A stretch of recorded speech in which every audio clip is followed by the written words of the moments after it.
사도행전 12장 5절부터 12절 한 절씩 교독하겠습니다. 이에 베드로는 옥에 갇혔고 교회는 그를 위하여 간절히 하나님께 기도하더라.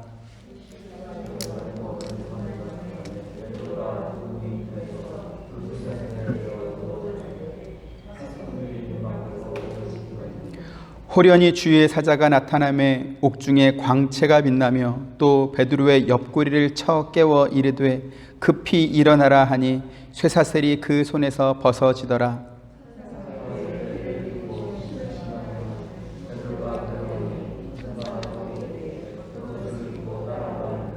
베드로가 나와서 따라갈새 천사가 하는 것이 생시인 줄 알지 못하고 환상을 보는가 하니라.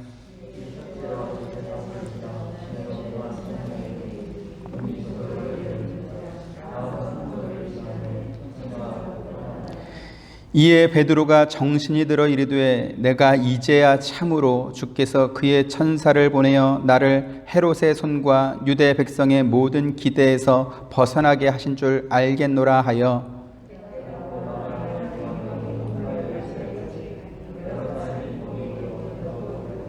아멘. 사도행전 11장부터 이어지는 세 가지 사건에 관하여서 함께 묶어서 살펴보고 있습니다. 아가보라고 하는 선지자가 안디옥에 와서 성령의 인도하심을 따라 온 천하에 큰 흉년이 들리라 예언했고 그 흉년이 그대로 이루어졌습니다. 안디옥에 사는 성도들은 유대에 사는 성도들을 위해서 부조를 보내기로 작정을 하고 바나바와 사울의 편에 부조를 보냈다, 그렇게 말씀합니다. 그와 비슷한 시기에 유대의 분봉 왕이었던 헤롯 아그리파 1세가 유대 종교자들의 환심을 사기 위해서 당시 예루살렘 교회의 리더였던 야고보 사도를 칼로 목베어 죽이는 사건이 일어났습니다. 헤롯이 야고보를 죽인 일에 대해서 유대 백성들이 분노한 것이 아니라 오히려 기뻐하는 것을 보면서 그 여세를 몰아서 베드로까지 죽여야 되겠다. 그래서 베드로를 붙잡아다가 감옥에 가두었습니다. 오늘 본문 4절에 같이 보시죠. 잡음에 옥에 가두어 돈인 내식인 네 패에 맡겨 지키고 6월절 후에 백성 앞에 끌어내고자 하더라 이랬습니다. 여기 지금 베드로를 군인 내식인 네 패에 나누어서 지켰다. 그러니까 4교대로 지금 베드로를 지금 지키고 있는 것입니다. 계속해서 6절 보시면 같이 또 보시죠. 헤롯이 잡아내려고 하는 그 전날 밤에 베드로가 두 군인 틈에서 두 쇠사슬에 매어 누워 자는데 파수꾼들이 문 밖에서 옥을 지키더니 이랬습니다. 베드로가 두 군인 틈에서 두 쇠사슬에 매어서 누워 잤다라고 하는 말의 뜻이 무엇일까요? 앞서 군인 네 사람이 네 패로 나누었다고 그랬죠. 넷 중에서 두 사람은 감옥 안으로 들어와서 베드로의 오른손과 왼손에 쇠사슬을 묶고 그 쇠사슬을 묶은 그 한쪽 쇠사슬은 군인들이 양쪽으로 또 매는 것입니다. 그래서 베드로가 도망가지 못하도록 양손 다 두 명의 군인하고 같이 연결돼서 쇠사슬에 묶여 있고 또 옥 바깥에는 다시 다른 두 명의 군인을 또 파수를 하는 것입니다. 이렇게까지 하는 이유는 왕이 붙잡아온 죄수를 혹시 놓치게 되면 당하게 될 문책이 너무나 두렵기 때문에 이렇게 삼엄하게 감옥 안에 들어와서 쇠사슬에 묶어서 자기 손에 묶어서 지킬 만큼 이렇게 베드로를 단단히 지키고 있는 것이죠. 그런데 이러한 상황 속에서도 깊은 잠에 빠진 베드로의 모습이 참으로 놀랍습니다. 7절도 같이 보시죠. 시작.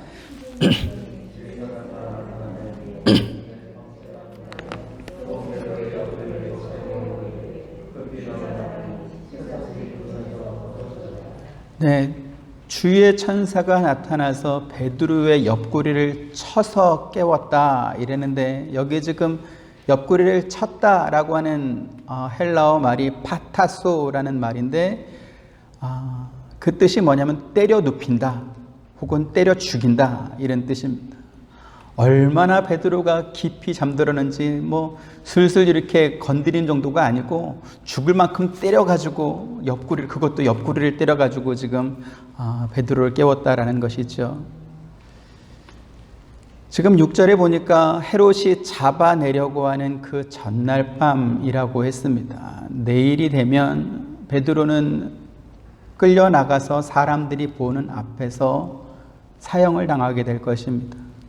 그런데 이런 상황 속에서 베드로는 아무 고민도 없고 아무 생각도 없이 너무나 깊이 자고 있는 것이죠.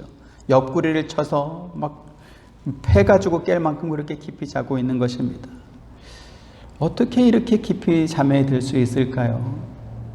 사실 오늘날 사람들이 가지고 있는 아주 흔한 병 가운데 하나가 불면증이 아닐까 싶습니다. 수면제나 신경 안정제를 먹지 않으면 잠을 자지 못하는 그러한 사람들이 너무 많다라는 것이죠. 언젠가 탐사보도 프로그램에 보니까 잠을 자지 못하는 사람이 얼마나 괴로운지, 오랫동안 잠을 못 자다 보니까 차라리 내가 죽어서 잠을 자야 되겠다, 그래서 자살을 시도하는 사람들이 있을 만큼 이렇게 불면증이 아주 무서운 병이다라는 것을 제가 본 기억이 있습니다. 그런데 베드로는 이제 내일이면 끌려나가서 죽게 될 것인데, 그래서 그것 때문에 양손이 쇠사슬에 묶여서 두 군인 틈에 끼어가지고 이렇게 자고 있는데, 근데 이런 상황 속에서 너무 잘 자고 있는 것이죠. 더 압권인 건 뭐냐면 감옥 밖으로 이제 나온 베드로가 정신을 차리고 하는 말입니다. 11절 같이 또 보시죠. 이에 베드로가 정신이 들어 이르되 내가 이제야 참으로 주께서 그의 천사를 보내어 나를 헤롯의 손과 유대 백성의 모든 기대에서 벗어나게 하신 줄 알겠노라 하여 이렇게 말하고 있습니다. 지금 이 말씀은 베드로가 정신을 차리고 보니까 자기가 구출되었다라는 사실을 환상으로만 본 게 아니고 실제로 구출된 걸 알았다, 이런 뜻입니다. 그런데 이 뒤에 지금 베드로가 뭐라고 말하고 있습니까? 이걸 깊이 살펴봐야 됩니다. 내가 이제야 참으로 주께서 그의 천사를 보내어 나를 헤롯의 손과 유대 백성의 모든 기대에서 벗어나게 하신 줄 알겠노라, 이렇게 지금 말하고 있죠. 지금 이 말은 하나님께서 원하시기만 한다면 천사를 보내서 나를 구원할 수 있는 능력이 있다는 걸 내가 이제 깨달았다, 이런 뜻이 아닌 것입니다. 오늘 우리가 설교를 통해서 살펴보려고 하는 내용이 바로 이것입니다. 지금 사도행전 11장부터 내려오는 유대의 큰 흉년이 들고 또 헤롯 왕에 의해서 야고보 사도가 목배임을 당하여서 죽고 베드로가 감옥에 갇혔다가 천사들에 의해서 풀려나는 그러한 일이 있었습니다. 이 세 가지 사건은 별개의 사건처럼 보이지만 사실은 하나입니다. 어떤 의미에서 하나인가 하면 하나님의 뜻을 나타냄에 있어서 하나다라는 것이죠. 지난 시간에도 말씀드렸던 것처럼 세상에 흉년이 들고 자연재해가 발생하는 그러한 모든 이유는 인간이 지은 죄 때문에 그런 것입니다. 하나님께서 처음 사람이었던 아담과 하와를 위해서 만들어줬던 그 에덴 동산에는 흉년도 없었고 자연재해도 없었고 인간을 이렇게 위협하는 어떤 것도 없었습니다. 하지만 인간이 타락한 이후에 땅이 저주를 받았고 그 결과 이와 같은 재앙들이 발생하게 되는 것이죠. 그리고 이와 같은 재해가 발생하게 되면 믿는 자나 믿지 않는 자나 다 똑같이 당하게 되는 것입니다. 예수 잘 믿는 나한테는 이런 재해가 임하지 않고 예수 안 믿는 멸망받아 마땅한 그런 사람들만 재해를 당하느냐? 그런 법은 없다라는 것입니다. 그러면 우리가 이와 같은 재해를 당했을 때 어떻게 해야 되겠습니까? 안디옥 교회처럼 포도나무이신 그리스도께서 자신의 몸에 접붙여서 한 몸과 한 지체로 만드신, 그나마 나는 좀 낫지만 나보다 더 형편이 어려운 성도들을 서로 돕고 격려하고 위하면서 그 고난의 시기를 버텨나가는 것입니다.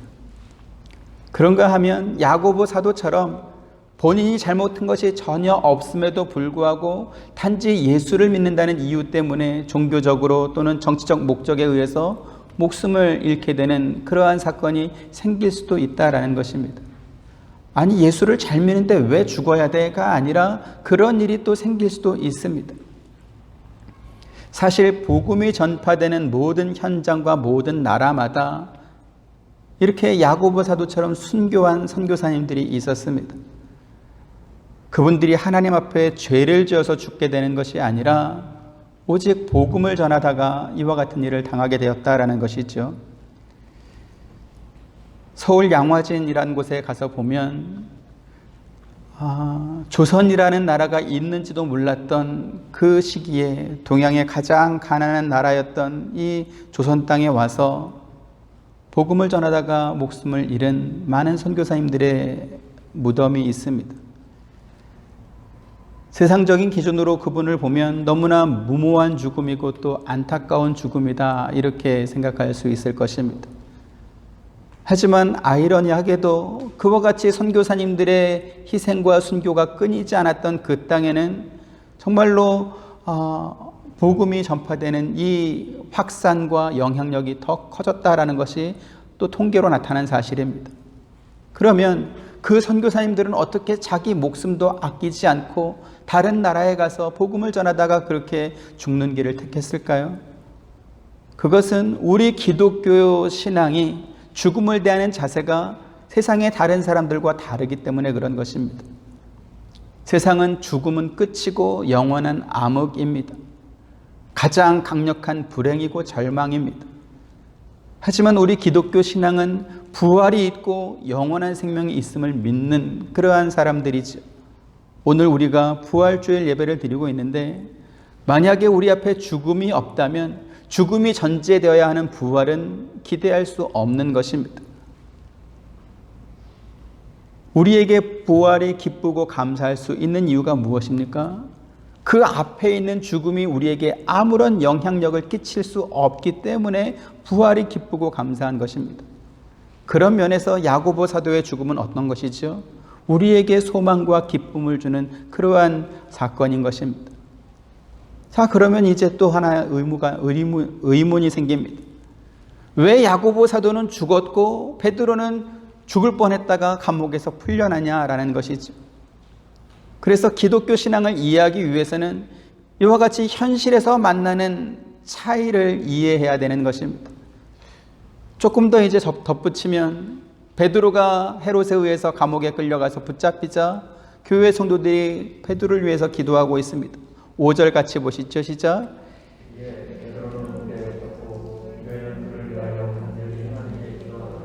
네, 교회는 그를 위하여 간절히 하나님께 기도하더라 이랬습니다. 그러면 교회가 베드로를 위해서 기도했던 내용이 무엇일까요? 표면적으로 보면 야고보 사도가 헤롯에게 붙잡혀가서 죽임을 당한 것처럼 베드로도 죽임을 당할 것이기 때문에 그의 석방을 위해서 기도한 것처럼 그렇게 보입니다. 물론 드러난 사건을 중심으로 보면 분명히 그러한 이유로 그들이 기도했을 것입니다. 그런데 그렇게 표면적으로만 볼 것이 아니라 당시 성도들의 상황을 우리가 함께 봐야 되는 것이죠. 1절, 2절 같이 또 보시죠. 시작. 그때 헤롯 왕이 손을 들어 교회 중에서 몇 사람을 해하려 하여 요한의 형제 야고보를 칼로 죽이니 있습니다.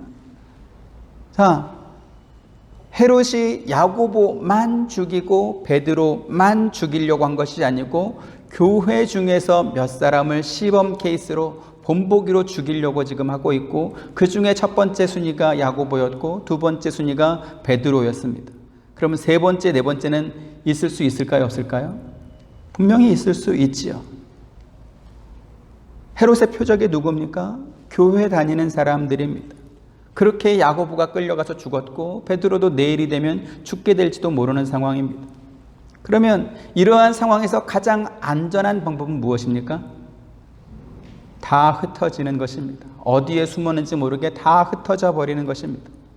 그런데 당시 교회 성도들이 뭐 했습니까? 모여서 함께 기도하고 있습니다. 앞서 유대 땅에 큰 흉년이 들었을 때 안디옥 교회 성도들이 부조를 모아서 예루살렘 교회에 보내서 그들을 도왔다라는 것을 우리가 확인했습니다. 위기와 고난이 닥쳤을 때 성도들이 흩어지는 것이 아니라 오히려 모여서 함께 기도하고 또 서로 도우면서 하나님의 뜻을 구하고 있습니다. 그리고 하나님의 약속을 기다리고 있다라는 것이죠. 오늘 베드로의 고백으로 설명을 드리면, 내가 이제야 참으로 주께서 그의 천사를 보내어 나를 헤롯의 손과 유대 백성의 모든 기대에서 벗어나게 하신 줄 알겠노라 라는 그러한 고백이 나오는 것입니다. 지금 이것이 무슨 뜻입니까? 헤롯의 손과 유대 백성의 기대가 무엇이겠죠? 야고보를 죽인 것처럼 베드로도 죽이는 것입니다. 세상의 논리로만 보면 베드로는 죽게 되는 것이 자명한 사실입니다. 왜요? 헤롯은 모든 권세를 가진 왕이었고 또 유대 백성들은 이방인의 손을 빌려서 야고보처럼 베드로를 죽이는 것을 기뻐하고 있기 때문에 그런 것입니다. 그런데 베드로가 가진 신앙, 또 당시 초대교회 성도들이 가졌던 신앙은 무엇입니까? 세상의 어떤 것도 하나님께서 허락하지 않으면 자기들을 해할 수 없다라는 그러한 믿음을 가진 것입니다. 로마서 8장 35절 같이 봅니다. 시작. 누가 우리를 그리스도의 사랑에서 끊으리요? 환난이나 곤고나 박해나 기근이나 적신이나 위험이나 칼이랴. 계속해서 38, 39절 한 절씩 봅니다. 내가 확신하노니 사망이나 생명이나 천사들이나 권세자들이나 현재일이나 장래일이나 능력이나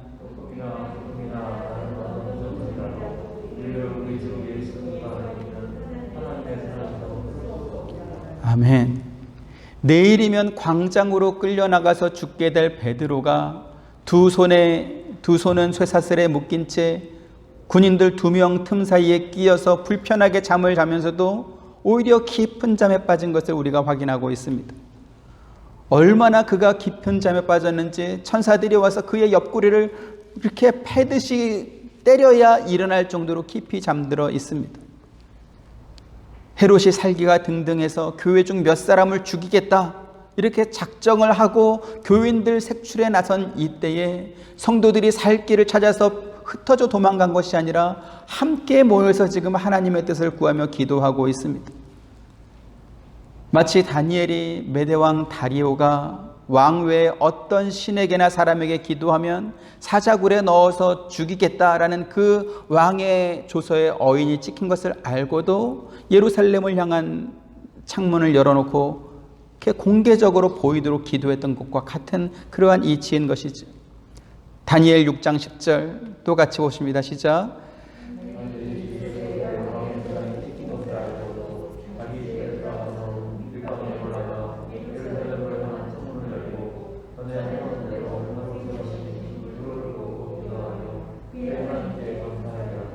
네, 왕의 조서에 어인이 찍힌 것을 알고도 전에 하던 대로 하루에 3번씩 예루살렘을 향한 창문을 열어놓고 하나님께 기도하는데 무슨 기도합니까?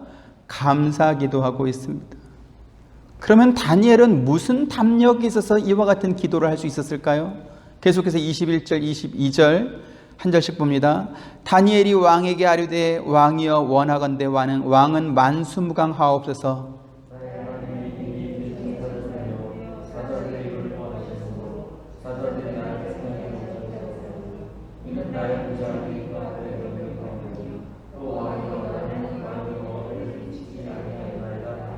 네, 부활의 신앙, 우리 기독교 신앙이 바로 이런 것입니다.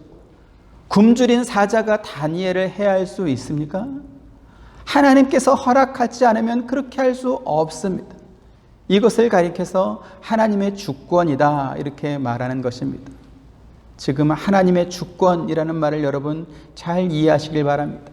잘못하면 동식물이나 자연물을 신으로 삼는 토템 신앙이나 혹은 인간이 우상을 만들어 놓고 그 우상에게 신적 권위와 힘을 부여해 놓고 그것을 두려워하는 우상신앙과 혼동하기 쉽기 때문에 그런 것입니다. 로마서 1장 18절 19절 한 절씩 보시죠. 하나님의 진노가 불의로 진리를 막는 사람들의 모든 경건하지 않음과 불의에 대하여 하늘로부터 나타나나니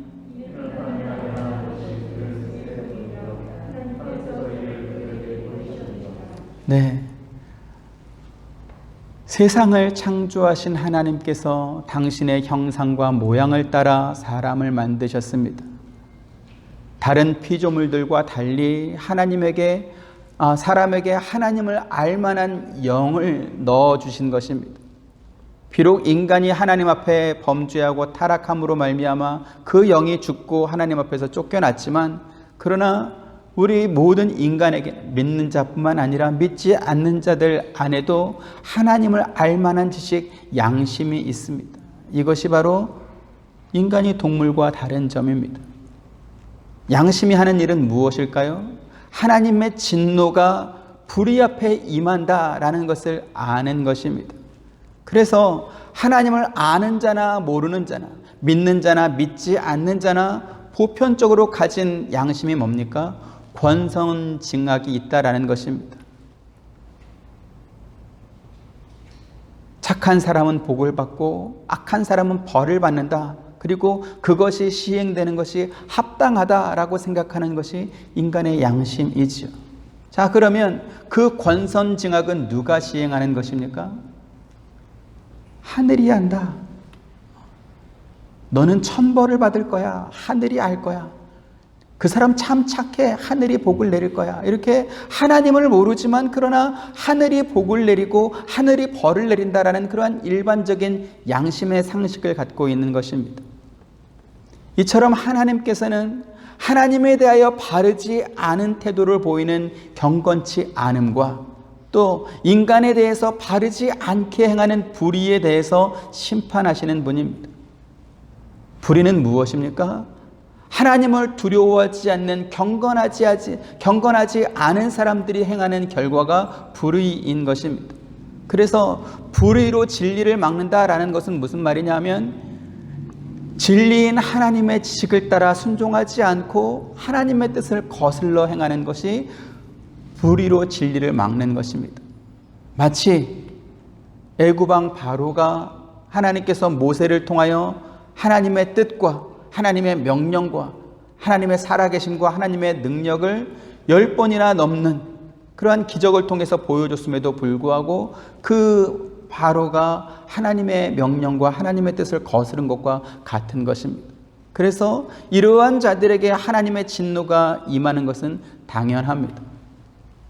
하지만 인간 안에 있는 이 양심만으로는 창조주이시며 전능하신 하나님을 올바로 알 방법이 없습니다. 왜 그렇습니까? 하나님께서 불의한 인간에게 당신의 얼굴을 가려버렸기 때문에 그런 것입니다. 에스겔 39장 24절 같이 보시죠. 시작. 내가 그들의 더러움과 그들의 범죄한 대로 행하여 그들에게 내 얼굴을 가리었었느니라, 이렇게 말합니다. 문제는 하나님의 진노가 인간이 죄를 범할 때마다 즉시 이렇게 내려지는 것이 아니라 노아의 때나 혹은 소돔 고모라처럼 예측하지 못하던 시기에 갑자기 임하는 때도 있기 때문에 그런 것입니다. 그래서 하나님을 아는 지식이 없는 상태에서 하나님의 권선징악을 이렇게 접하게 될 때 인간은 그 수단이 되는 자연을 두려워하게 되고 보이지 않는 영을 두려워하게 되는 것입니다. 결국 인간이 가지고 있는 이 근본적인 종교성과 또 인간의 더러운 양심과 그리고 하나님을 알지 못하는 그 무지함이 하나님에게서 더 멀어지는, 자연신을 섬기고 우상을 만들어 섬기는, 그로 말미암아 멸망을 자초하게 되는 그러한 결과를 또 만들어내는 것입니다. 이처럼 하나님을 알지 못하는 자들이 천성적으로 가진 이 종교성과 양심만으로는 불의에 대해서 반드시 심판하시는 하나님의 주권을 접하게 됐을 때 두려울 수밖에 없는 것이죠. 자, 그러면 내일이면 죽게 될 그 분명한 사실 앞에서도 편하게 잠만 쿨쿨 자고 있는 이 베드로와 헤롯이 예수 믿는 사람들 몇을 잡아서 죽이겠다, 이렇게 눈을 시퍼렇게 뜨고 이렇게 찾아다니고 있는 이런 상황 속에서도 함께 모여 기도하고 있는 이 성도들은 하나님의 주권에 대해서 어떻게 생각했을까요? 신명기 4장 31절부터 40절에 길게 설명하고 있습니다. 한 절씩 보시죠. 네 하나님 여호와는 자비하신 하나님이시라. 그가 너를 버리지 아니하시며 너를 멸하지 아니하시며 내 조상들에게 맹세하신 언약을 잊지 아니하시리라.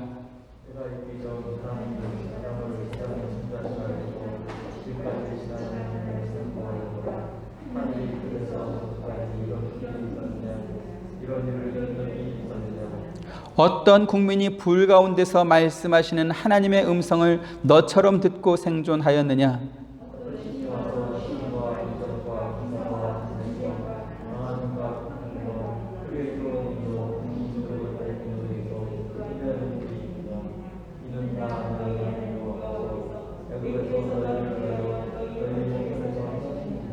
이것을 네게 나타내심은 여호와는 하나님이시요 그 외에는 다른 신이 없음을 네게 알게 하려 하심이니라.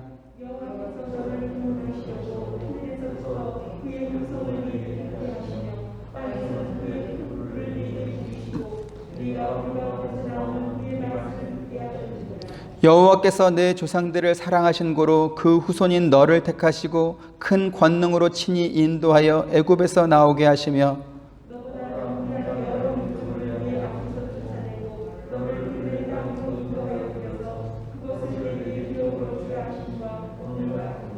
그런즉 너는 오늘 위로 하늘에나 아래로 땅에 오직 여호와는 하나님이시요 다른 신이 없는 줄을 알아 명심하고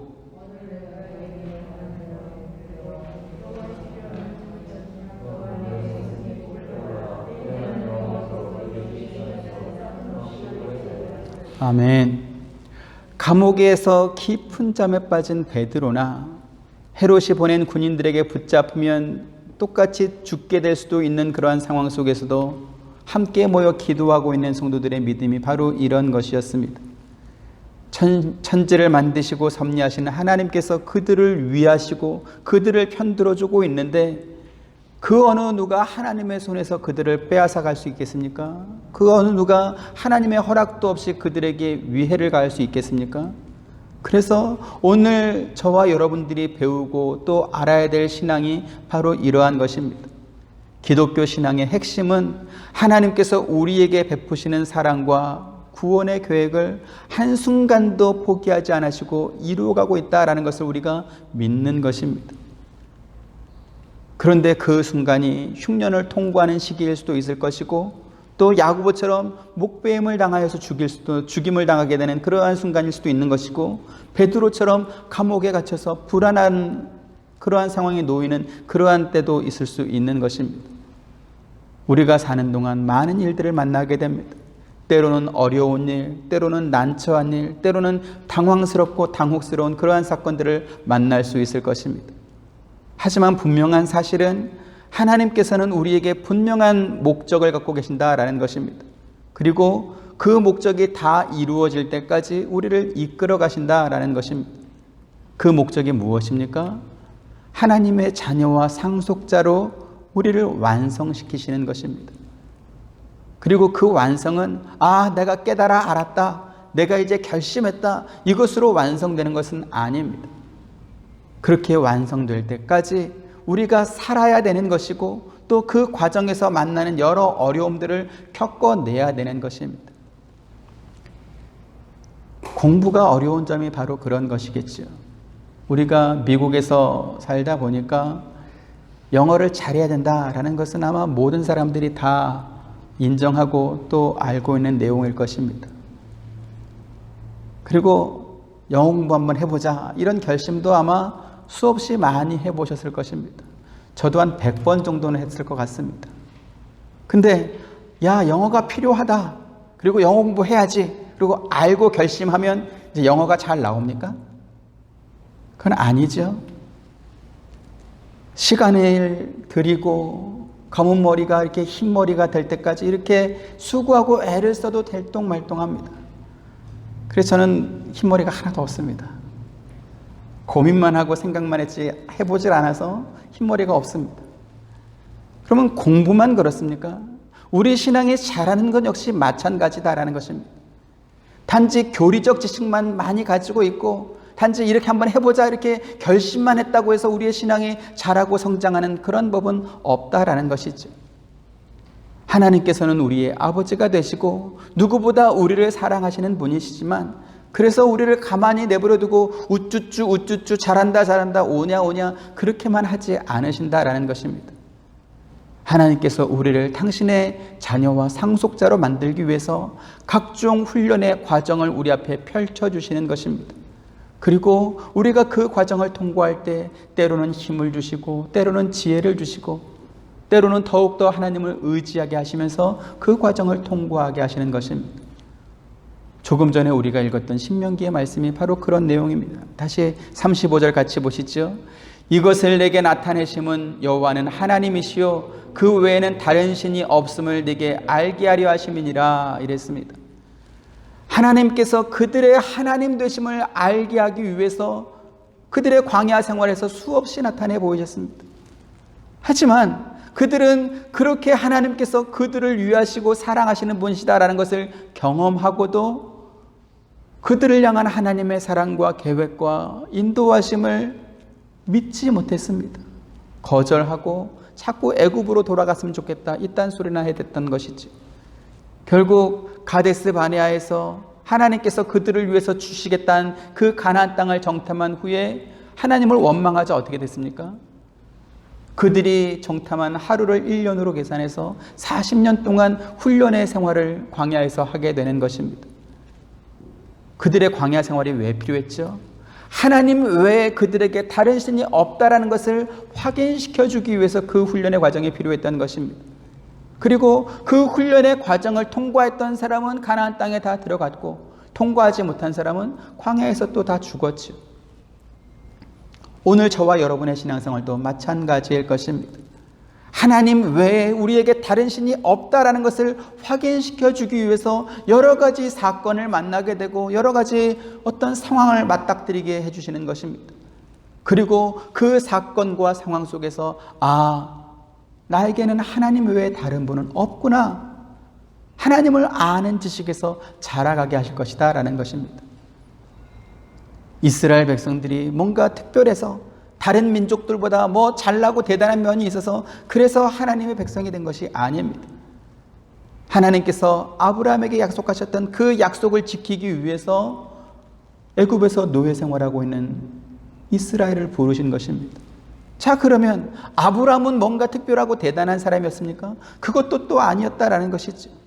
하나님께서 일방적으로 아브라함을 찾아오셨고 그에게 내가 너로 큰 민족을 이루고 내게 복을 주어서 네 이름이 창대하게 해주겠다 이렇게 약속을 주신 것입니다. 그러면 이 약속에서 제일 중요한 게 뭐죠? 아브라함이 하나님 이러한 복을 받았다 이게 중요한 것입니까? 그게 아니라 누가 아브라함에게 이와 같은 약속을 주었냐 하는 것입니다. 그 약속을 주신 이가 하나님이시다라는 것이죠. 하나님께서 약속을 주셨고 하나님께서 약속하셨기 때문에 그 약속은 실패가 없고 취소도 없고 깜빡 잊어버리는 것도 없이 다 이루어지는 것입니다.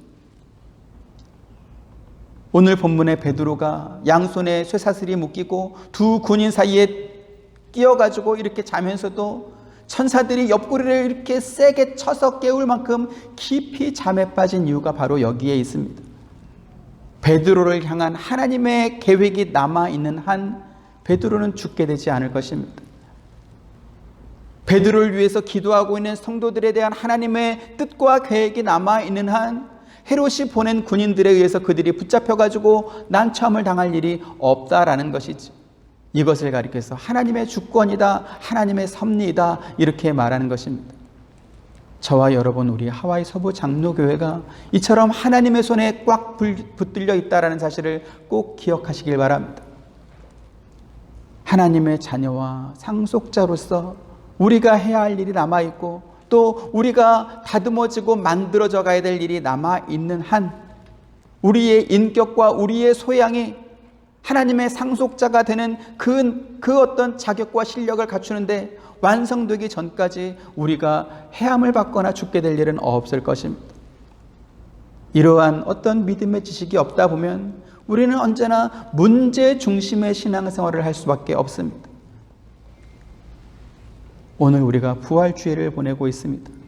부활의 신앙을 갖는다라는 것은 우리를 구원하여 하나님의 자녀와 백성으로 삼아주신 그 하나님에 대한 믿음을 갖고 있는 것입니다. 야곱이 아버지와 형을 속이고 도망가다가 베델 어느 한 지점에서 이렇게 땅에 있는 돌을 베고 잠을 자고 있을 때 하나님께서 그에게 나타나서 이와 같은 약속을 주십니다. 창세기 28장 15절 같이 보시죠.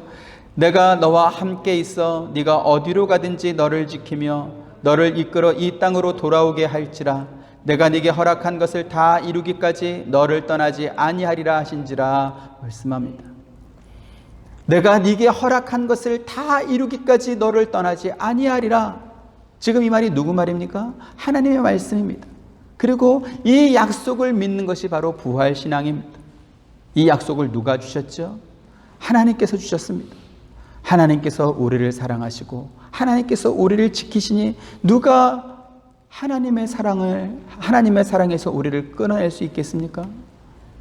그래서 문제를 만날 때마다 전전긍긍하는 문제 중심의 신앙이 아니라 약속을 주신 하나님을 믿고 또 어떤 상황 속에서도 하나님께서 그 약속을 지키고 이루어 가신다는 것을 믿으면서 오늘 베드로처럼 그 불편하고 그 난감한 상황 속에서도 깊은 잠에 빠질 수 있고 최고의 권력자가 호시탐탐 노리며 목숨을 위협하고 있는 상황에서도 함께 모여서 기도하고 있는 이 초대교회의 성도들과 같은 그러한 믿음을 저와 여러분이 갖게 되기를 주님의 이름으로 축원드립니다.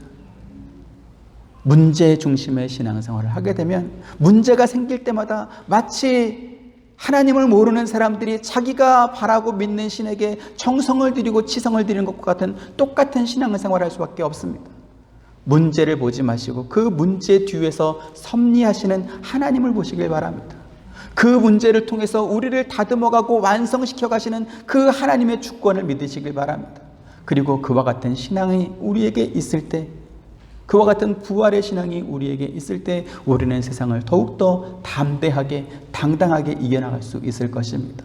저와 여러분 우리 하와이 서부 장로교회가 이와 같은 신앙 갖기를 주님의 이름으로 축원드립니다. 은혜로우신 아버지 하나님, 부활의 주님께서 우리에게 사망의 권세까지도 이기셨음을 보여주셨습니다. 주님 혼자서 이기신 것이 아니고 부활의 첫 열매 되신 주님으로 말미암아 우리들 역시 사망의 권세를 이기고 주와 함께 영원한 생명을 얻게 될 것을 우리가 믿습니다. 우리를 향한 하나님의 계획이 있고 뜻이 있습니다. 하나님의 목적을 따라 우리가 우리의 신앙과 우리의 인격이 다듬어지고 완성되어 갈 것입니다. 이와 같은 부활의 신앙을 가지고 오늘도 세상으로 나가서 당당히 죄와 유혹과 미혹에서 싸워 이기는 우리 모두가 될 수 있도록 우리의 믿음을 더하여 주옵소서. 예수님의 이름으로 기도드립니다. 아멘. 지금은 우리 주 예수 그리스도의 은혜와 하나님의 크신 사랑과 보혜사 성령님의 감화감동 교통하심이 부활의 신앙을 믿고 세상으로 나아가는 사랑하는 모든 성도님들의 머리 위에와 가정과 생업과 행하시는 모든 일들 가운데 지금부터 영원토록 함께 있기를 축원하옵나이다.